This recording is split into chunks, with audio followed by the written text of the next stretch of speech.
All right, and we are back here with Brick Lounge on the road. I'm here with Michael Dominy. How you doing today? I'm doing well. How are you? Yeah, no complaints, no complaints. So, I'm Pause for a second. Don't stop recording. Michael is an official actor. Do we need to consult SAG on this before we get any time with you? We good? Are we good? Okay. we found our loophole. Yeah, we found the loophole. Okay, all right, fair enough. Keep rolling. The wonderful interruptions, I love it. But anyway.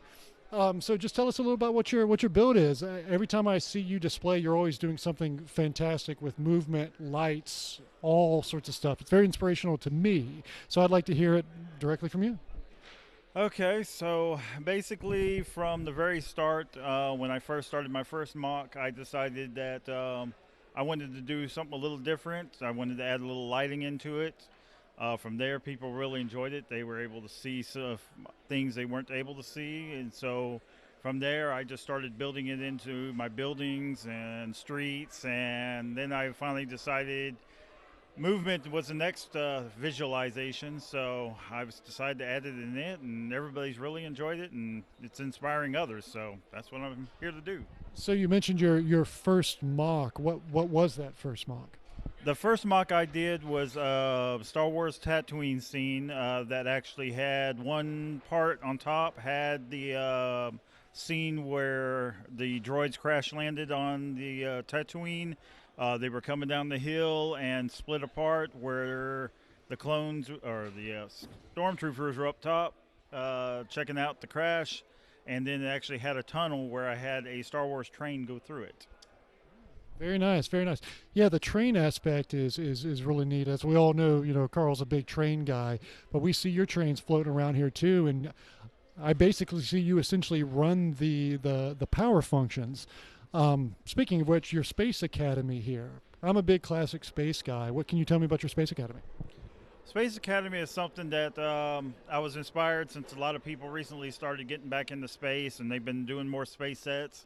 And I wanted to do something different because everybody was doing like lunar or some type of space base, something off-world, where I wanted to do something where they had to train somewhere to be on-world. So I came up with the Space Training Academy, which has its own museum. So it's got anywhere from classic to updated sets within it. And then it's got an area where they're training underwater. And then you even got the new space cadet babies doing some G training. That's very cool. I like that a lot. So what are you seeing? We're all about build, inspire, and create. What are you seeing around the convention this weekend that inspires you?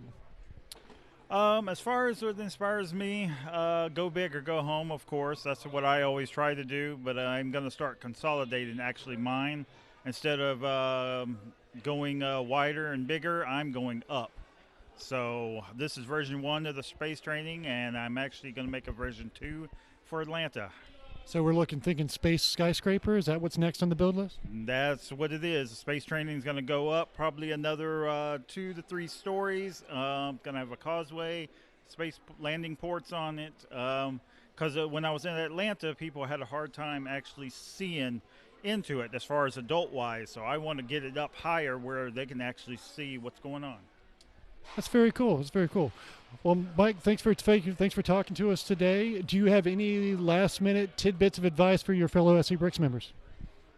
Just go out there and build what you can. It's just come up, create. I mean, doesn't matter what you build, just build. Awesome. Thank you so much. Thank you.